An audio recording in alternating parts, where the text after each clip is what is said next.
Hi, have you ever wondered how you might make new friends when you go to a new country? I guess it's a question that comes into our minds as we approach planning to leave. So if you are planning on leaving the UK and going to somewhere else, stay tuned and hear about some of my experiences, about the very unique friendships that I made when I was in the USA. And I still have contact with those friends now.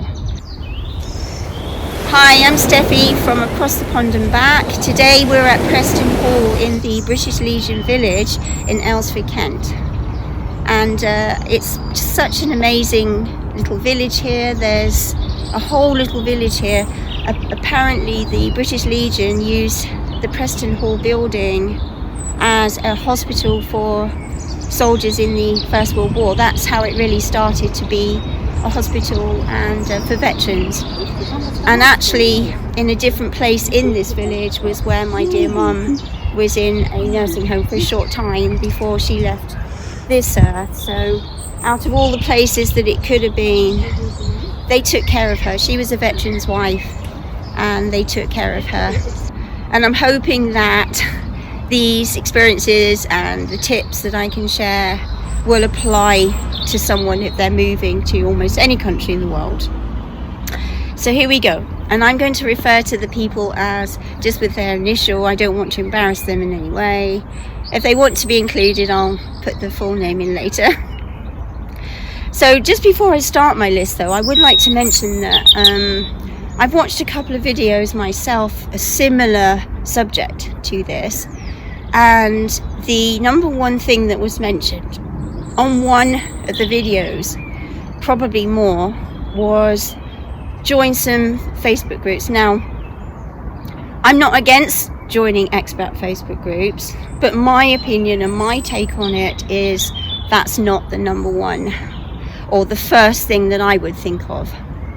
And here's why. I will, as we all know, Facebook is online and there's nothing like the personal one-to-one friendship with somebody. Okay, boom.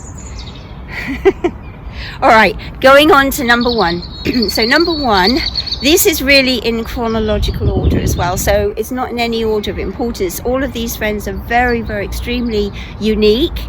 They're all different. That's the amazing thing. They all have quite different backgrounds really, and especially they have their own personalities, which I absolutely love. So here we are, number one, Dee. So this lady Dee, absolute treasure of a friend of mine. So I met her, I think it was we'd moved to Florida in 2004, and I met her, I think it was within the year of us moving there. So at that time we were starting to homeschool our children, and we were very into, me especially, because I was doing it mainly, but we were looking for homeschooling families. So in that respect, that was a key mutual point. But it wasn't the only one, but that kind of drew us together. So looking for other homeschooling families in the area brought us together. So from then on out, we kind of hit it off pretty quick. She has a wonderful sense of humor, and the fact that she had 7 and possibly another one children was just amazing to me. I really respected her and looked up to her, actually, even though she was younger than me. I really, really admire her to this day, how she's absolutely been a mother, homeschooled all her own children, and even if she hadn't homeschooled, she's an amazing mother. And so we ended up sharing over the time. That was like my first season of being in the USA.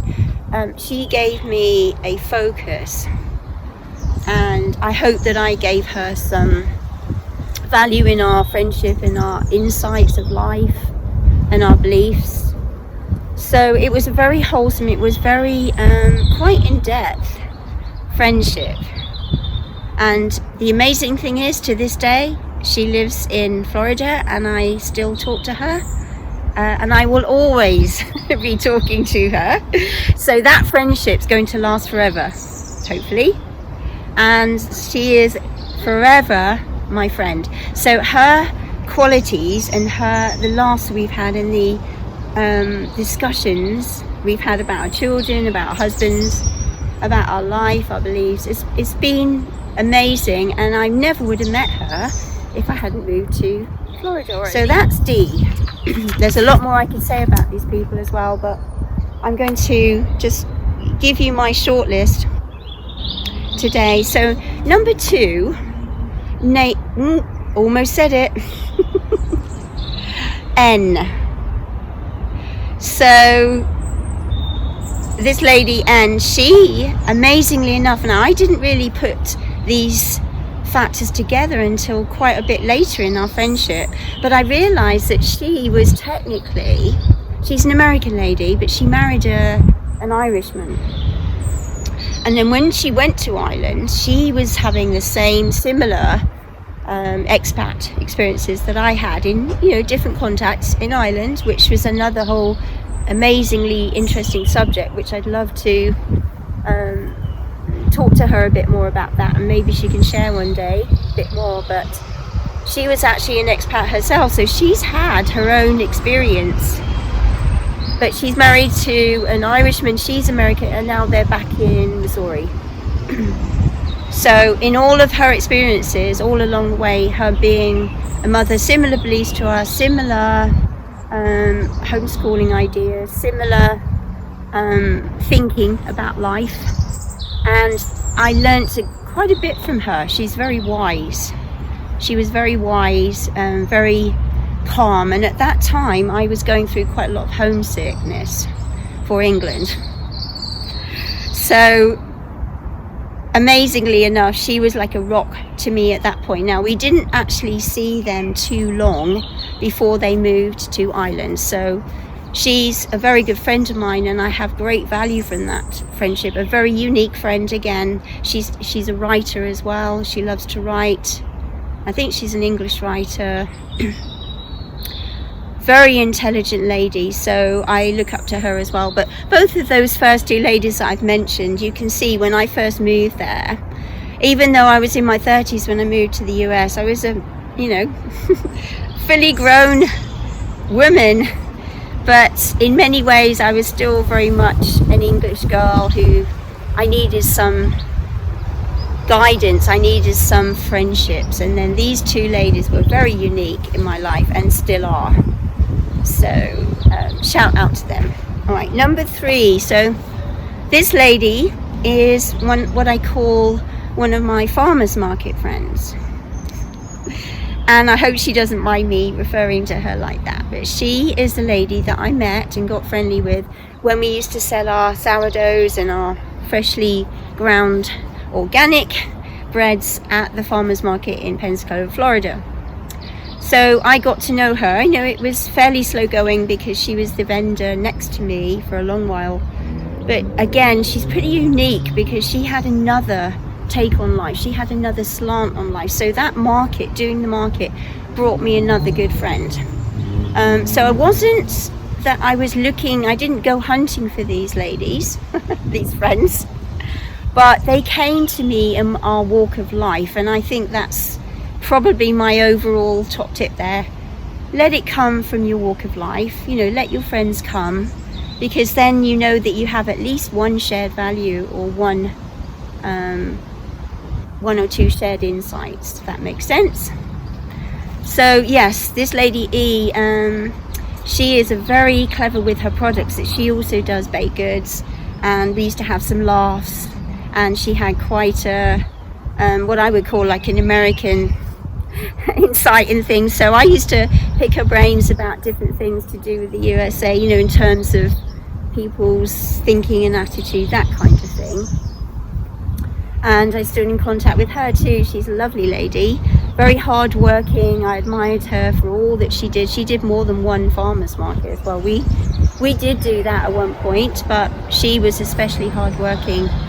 And so that lady there, very unique, again very different from the other 2 ladies that I've mentioned, but a special friend because I feel like I can rely on her if I ask her for an objective opinion. She cared deeply about my husband, who at that time had a brain cancer diagnosis, and we were busy doing the market, but in the early days, and she kind of was, you know, looking out for him and felt for us, and she was a good friend emotionally as well. All right, so next one. Okay, so next one, Al. So Al is another unique friend, this time from when I was working at the airport in Florida. So he is a very, very articulate man, very clever at his job, been with the airline that he works with for many years. And we used to talk in between serving customers at the ticketing counter. We used to compare airlines, that kind of thing. So he was more like a colleague-y type friend at the airport. Again, a very, very different basis coming from there. But because of my work and because of our insights about life, and really we were there and we kind of clicked. And then later on, he's very happily married. I got to know his wife, who's absolutely lovely lady, and we're now friends as well. So him and his wife together. But I went to stay with them the last time I went back to Florida. They were very super sweet, let me stay in the house. Lovely couple, lovely family. So again, very unique. And I would say that I can ask him for help with flights. I can ask him for objective opinions. I can keep in contact with them for news about my local area there. It's just super lovely to have these friends. So my tips for keeping in contact with all these people, of course online has to be, doesn't it, with all these 4,500 miles apart right now. But yes, I would say don't let things go too long. If you want to keep the friendship going, there are a couple of friends who I know they're busy over there, and I totally get that. A couple of my teacher colleagues, they are on my list coming up, but they are so super busy, and then I think there's some health issues there which make it more difficult to regularly keep in contact. But I'm saying as much as possible, I think that's the key, is to keep your friendship going. You do your part, you know, and don't wait for them to contact you. All right, so the next one, M. This lady, when my husband, she lived across the road from us actually, and so we really didn't know her that well, but I class her as a good friend, even though her walk of life, her views are very, very different from mine. But she's such an amazingly kind person. She was very supportive when my husband used to go out to the mailbox. This was in more later times when he used to fall down sometimes on the concrete.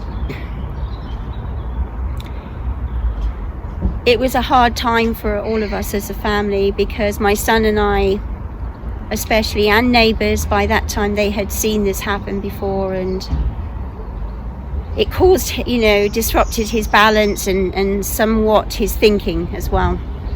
So she used to often be on the lookout for my husband Tom, and she used to let us know if there was any danger signs, if he was kind of, you know, looking like he was going to fall down that morning. And I must say, the most impacting thing on my life as regards her friendship to me was she used to make us meals. I mean, she loved to cook anyway. She loved to cook for her hubby. When she was at home, she was quite a busy lady, but when she was at home, she used to love, you know, getting hold of some fresh ingredients and making her own food. And she knew that I really appreciated that, especially when I was taking care of my hubby at home, and I didn't really feel like cooking too much by that time. So she used to bring across everything on a tray, all wrapped up, or her husband usually brought it over, all kind of, you know, covered up with foil. It was just so done, so amazing. I wish I had a picture of it to show you. But she used to make all these different things, and the salad and the salad dressing. So and I didn't expect anything there. I valued her neighbourly friendship. I absolutely did. And if Em is watching, I want you to know that I'm never going to forget you. You're always in my mind, and you're definitely on my list of hopefully forever friends, because you were such a pal, as we say here in England. You were such a good buddy, and used to make me laugh sometimes, which I needed. All right, so next one, now this is one of the ladies that I've just mentioned. She is a teacher colleague. She's such a lovely lady. Hopefully she doesn't mind me saying this, but she's typically American because she has some American ways that I associate with Americans. Now, I'm the one of the quickest people around in my circle to say, let's stay away from stereotypes. But if I was going to stereotype an American professional lady, I would say So we had some wonderful laughs in the recess. She used to have the classroom next to me in the school that I taught at. She was another rock because she helped me through this initial getting back into teaching over there in the USA, which was not easy for me. I had to learn a lot of the USA teaching ways in their curriculum and everything else. So she was like a walking manual about teaching in Florida. And she used to give me tips and advice, and hopefully I impacted her life in terms of we used to share about things about England, and she'll always be forever welcome in my house, her and her hubby, if they ever want to come to England or Europe. I've noticed Americans, just a side point, they'll often say Europe, but they're meaning the UK and the rest of Europe, I think, when they say that. Tell me if I'm wrong, but I've heard that quite a bit is, when we go to Europe, or I'd love to go to Europe.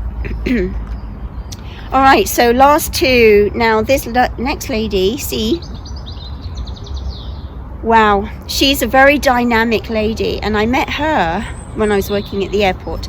She, to me, is the amazingly funny, dynamic, outward thinking extrovert lady that I know. And at that time, when my husband was getting more poorly and in hospice care at home, actually, she again gave me that very unique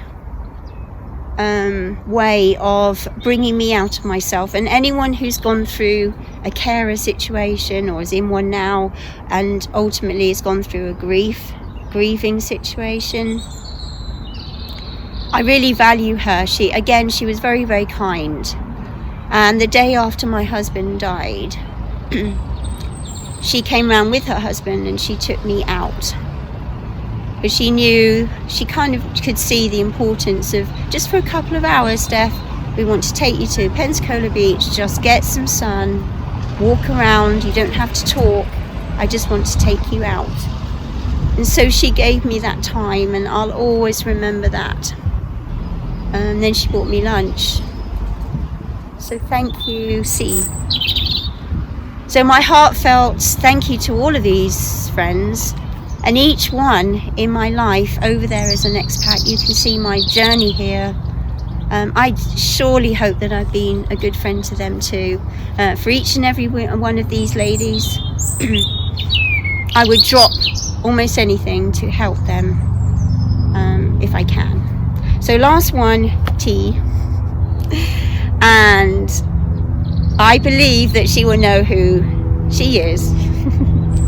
Now, T has been, I have got to know her quite a bit over the years. So I've only known, I can't remember, T, maybe you can let me know how long we've known each other, but probably you're one of the later friends, but, sorry, at the same time,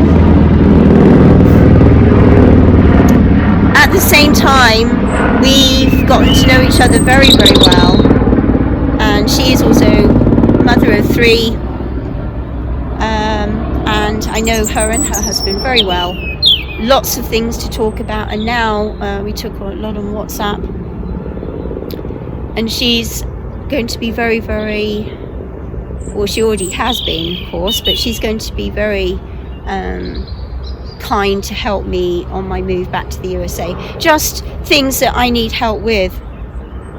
And that's going to be a whole new set of videos that I'm making eventually, my journey, some of it behind the scenes on my U-turn back to the USA. But there's going to be difficult things for me to handle. So anyway, so there is a whole list of 8 actually, very unique, particular friends. They're all different. I don't think any of those friends are the same, really. And the last lady is from Canada, so she brings in another interesting facet to the mix, if you like. And I forgot to mention that C is actually from El Salvador, so she speaks Spanish, well, South American Spanish and USA. Now, she has spent many years in the USA, so she's very Americanized, but she also speaks Spanish extremely fluently. And in fact, she watches my videos. I put it on the subtitles for her for South American Spanish, so she can sit back and not have to struggle, because I can really imagine that when you're speaking English as a foreign language or a second language, you are always in the back of your mind, am I saying this? What's this word? I definitely wouldn't like to have to go around speaking in French all the time. So that's something that I really admire about C and anyone else that I've known who's learned a different language as well as English. So overall, my general tips are I would say my opinions are, don't use online expat groups as hoping that you're going to find some treasured friends. Now, I'm not saying you can't at all, because I already have some, I would say one so far that I've met, a really good friend. I've never met her, but she's on an expat group. My sister is on one, and of course she's my sister, but I also feel like that helps us to connect. So they have their value, they definitely have their value, but don't rely on them, and definitely don't use it as your number one thing. So my number one overall tip is walk your life, go your life, and start doing the things that you're planning on doing, that you're working on, or you're at home doing, or they'll go into this place, that place. You never know who you're going to meet, and be yourself. And you're bringing a whole new set of insights, sense of humor, maybe. You're bringing experience, life experience, especially if you're older. And you've got a lot to bring to those new people, those potential new friends. So I would say relax a little bit. Always be thinking, how can I nurture that friendship? I really get on with D, or I will really get on with C. How can I nurture that friendship? How can I let that grow? Friends are like plants, aren't they?